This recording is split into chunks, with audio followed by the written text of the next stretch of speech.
Chioma stepped into the house, her son cradled in her arms and her daughters trailing behind her. For the first time in a long while, life felt as though it was beginning to smile at her again. She set the baby down in his walker. Instantly, he reached up and tugged playfully at the chunky necklace around her neck. "Mommy, why do babies like shiny things?" her eldest daughter asked. "I don't know, darling." Chioma laughed softly, gently prying the necklace free. "I guess it catches their attention." She looked at her son and released a small sigh. He had just been baptized, and in 2 days, they were scheduled for a family photo shoot. "What are you doing?" A voice inside her whispered. "You know this boy is not your son. Why are you claiming him as yours?" She tried to shake off the thoughts, but her mind went straight to the baby girl she had given away. A sharp ache filled her chest. "I'm sorry, baby," she whispered internally. "I didn't do it because I didn't love you. I just had no choice." Tears stung the corners of her eyes. Her gaze drifted to the wall lined with framed photos of her children. She will never have a place there. She will never know her sisters. She will grow up calling another woman mother. Her vision blurred. What happened to her carefree childhood days? When all she did was study, play with friends, and accompany her mother to the market. Those were the happier days. When did life get this hard? Lost in thought, she suddenly felt small arms wrap around her legs. She turned to find Chloe hugging her tightly. She was very stubborn, but always had an uncanny sense of when her mother needed comfort. Chioma knelt and pulled her close. "No matter what, never doubt that mommy loves you," she whispered with all her heart. The little girl nodded into her chest, and Chioma felt the weight of her guilt settle even heavier. Meanwhile, in Asaba, Lillian had spent a restless night in a dingy hotel room, tossing and turning until dawn. At first light, she hired a cab and made the 2-hour journey to the village mentioned on the obituary poster she had found at the nurse's former residence. At the compound's entrance, a large poster announcing the funeral of the nurse's mother hung prominently, proof she was in the right place. She walked inside, the thick silence almost unsettling. As she reached the door, it creaked open. A young woman stepped out. "Good afternoon," Lillian greeted. "Welcome," the woman replied pleasantly. Adaeze. "I'm here to see Nurse Clarity," Lillian began. "Oh, nurse," the woman echoed. "Are you a patient?"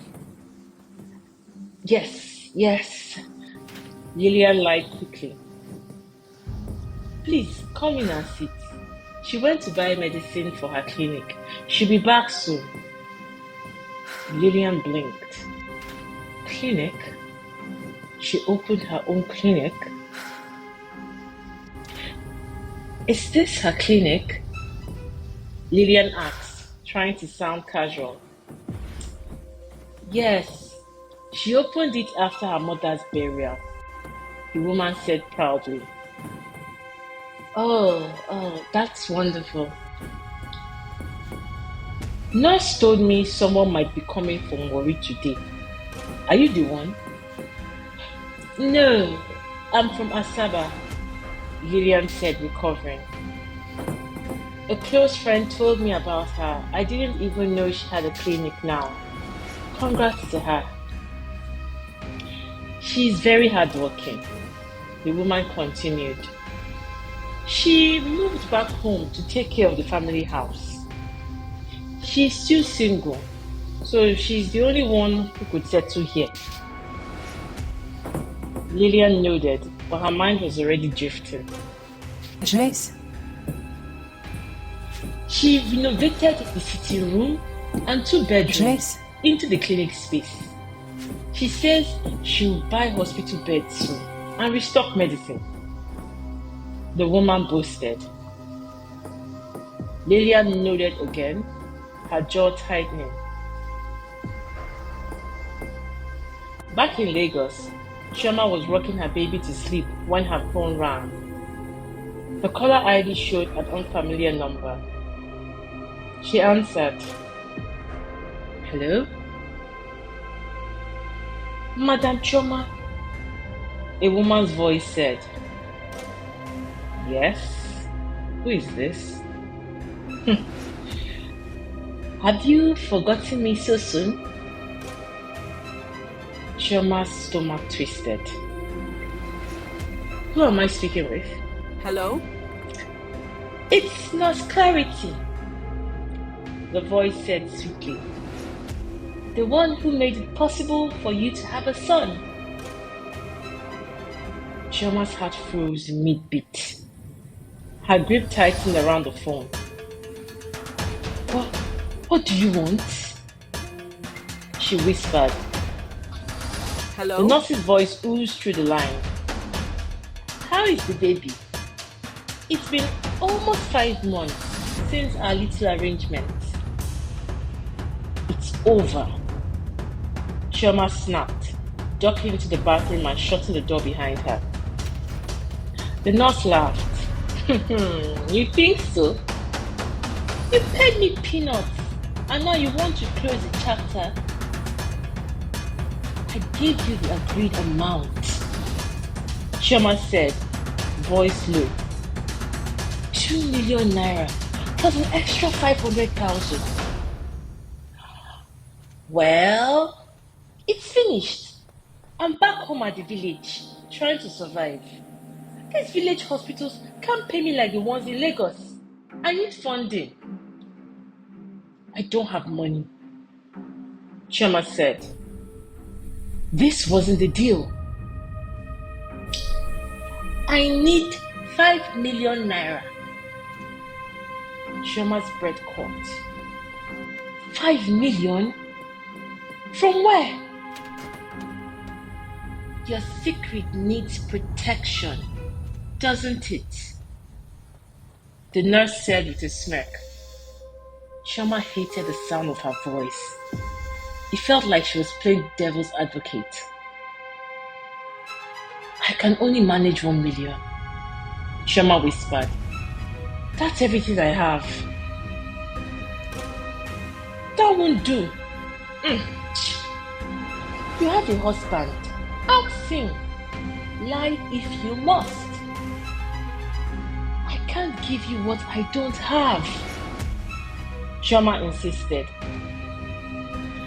Then don't blame me when everything comes out, the nurse said. I'll be sending my account details to your phone. Pay before weekends. The call ended.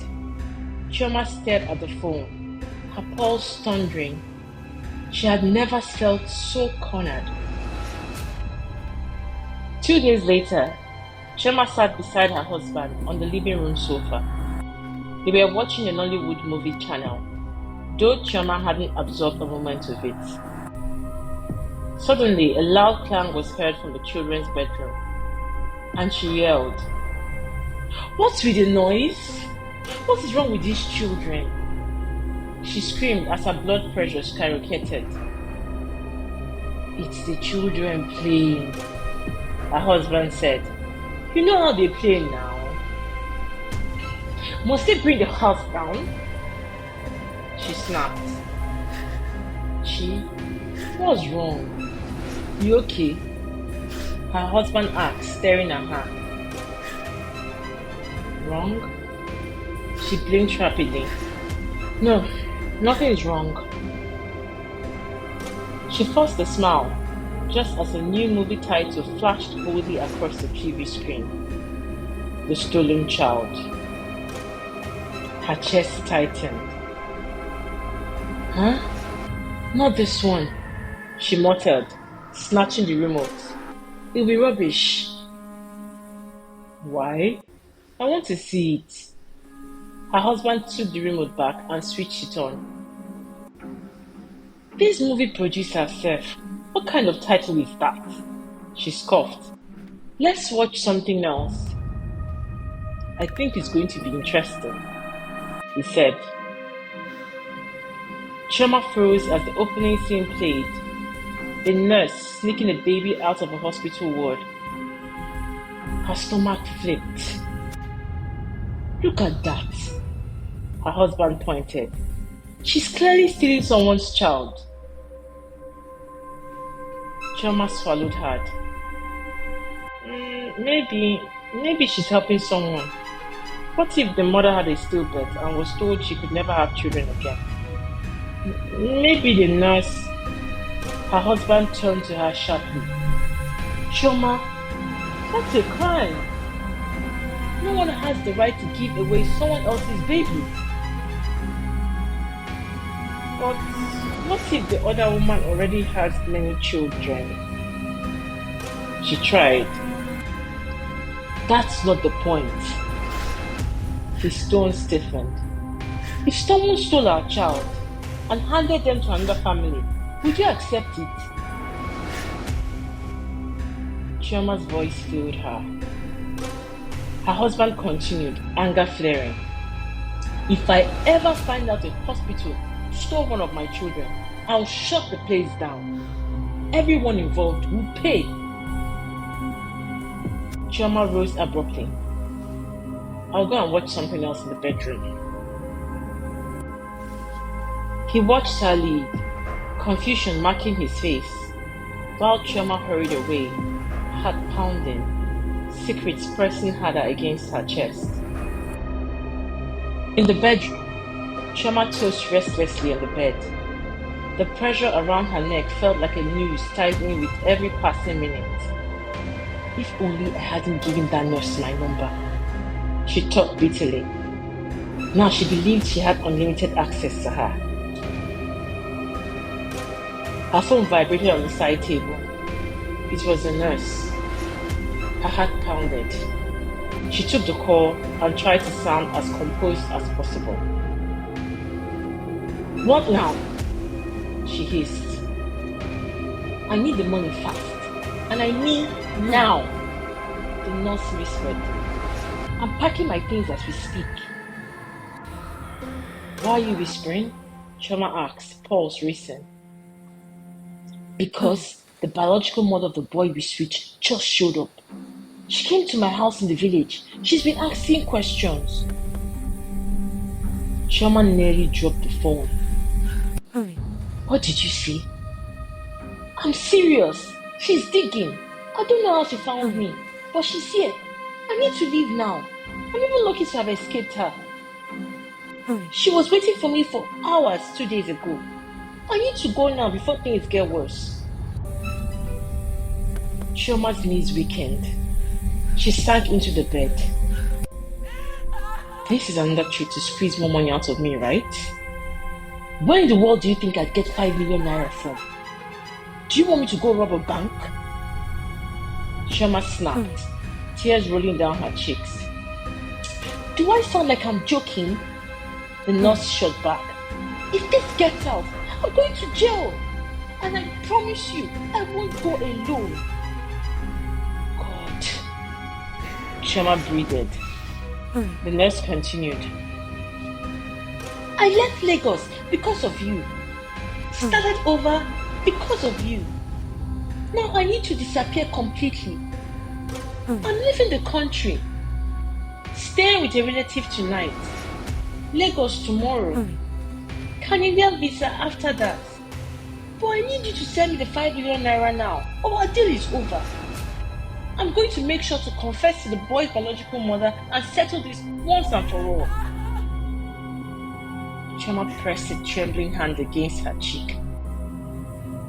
This time, She had truly stepped into a storm she couldn't outrun. It was 2 days since Lillian last visited Nos Clarice's family compound. Lillian stood at the compound gate with two uniformed policemen. Her old classmate, now a senior police officer, had pulled some strings to assist. Even though she knew she couldn't jump into conclusions, something had warned her to come back prepared, and that's why she had asked for help from the police. She marched to the front door of Nos Clarity's house and knocked hard. Twice, then harder. No response. One officer circled to the back. Lillian's heartbeat thudded in her ears as she scanned every window. Moments later, the officer returned, shaking his head. The house is empty. What? Lillian gasped. Impossible. She was here 2 days ago. The place is locked with heavy padlocks, he said. Looks like someone vacated quickly. Lillian felt the air leave her lungs. So what now? We'll alert checkpoints, the other officer said. Do you have a picture? No, she whispered. Her hands trembled. We need something to identify her, he insisted. I don't have anything. She broke down, tears spilling. What do you people want me to do? Her phone rang. She answered without looking. Lily, I'm sorry, her husband said, voice thick with regret. I should never have doubted. This is a bad time, she snapped, ending the call. Let's go, one officer said gently. We'll regroup and plan the next step. As they walked back to the vehicle, Lillian turned for one last look at the silent house. Cold, still, empty. Mocking her. She had hit a dead end. Nos Clarity stood by the roadside, clutching her bag as though it were the last thing fettering her to life. She had spent the night at her cousin's house after fleeing the village in panic. Her plan was simple enough in her mind. Get to Lagos, secure a visa to a neighboring African country, and vanish before the truth caught her. As soon as her cousin had told her of the woman that visited the clinic, she knew something was fishy. First, no one knew she had a clinic set up, except for a pregnant woman she'd seen at the market a few weeks ago. Besides, it was an uncover business because she had no license to practice but wanted to start running a private clinic to keep body and soul together. The instant her cousin described Lillian to her, she knew she'd been busted. But how? She had cleaned up her Lagos apartment and employment records at the Lagos clinic, and no one could have traced her back home. Something told her she'd made a mistake. The early morning air felt heavy around her. Trauma had better come true, she thought, as anxiety prickled beneath her skin. If she doesn't, everything will collapse, dangerously. Lost in her spiraling thoughts, she didn't notice the approaching vehicle until it was already upon her. She stepped onto the road, distracted, and in a split second, there was a violent thud as metal crushed her flesh. The shriek of brakes was heard, then darkness swallowed everything.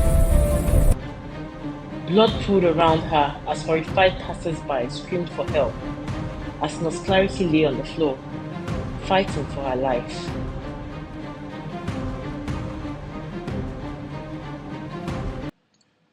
Back in Lagos, Chioma stood before her husband, tension stiffening her posture. She had rehearsed a lie, ready to buy her freedom. I need to sell my car, she announced abruptly. Her husband blinked in confusion, trying to process the sudden declaration. He questioned her gently at first, then with growing concern. But Chioma stayed firm, evasive, pressing only for how much he bought the car for. The confusion on his face deepened.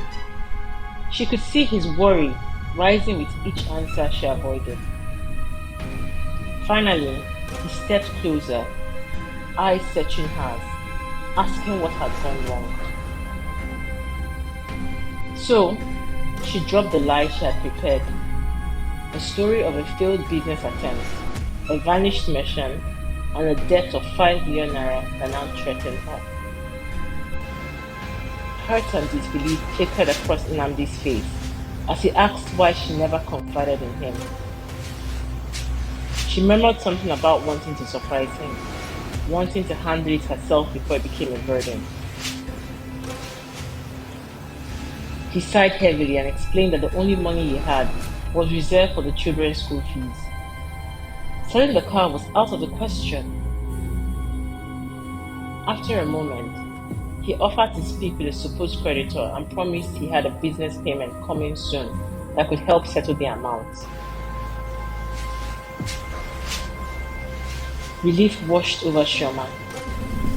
She thanked him softly, though he still looked wounded by her secrecy. She quickly exited the living room, and as soon as she entered the bathroom, she dialed Nurse Clarity's phone number. She wanted to beg her to give her a few more days. Her apology barely left her lips when a young man spoke. Please, the owner of this phone has just been involved in a serious accident. He went further to explain that the owner of the phone had been in a serious accident that morning and was now in critical condition. Chioma froze, her mind momentarily blanked as she tried to process his words. He asked if she was a relative. She forced a shaky reply. No. Just an acquaintance, hardly knowing the woman at all. He said they would try to locate next of kin and added, with quiet solemnity, that the chances of survival were slim. Chioma ended the call slowly, lowering the phone as if it suddenly weighed too much. Then, as everything sank in, a wild rush of relief burst through her body. She pressed the phone to her chest, breath trembling, then breaking into a shaky, ecstatic whisper. Jesus, what a miracle. She was about to destroy me. But now, wow, what a mighty God I serve. She almost danced back into the living room,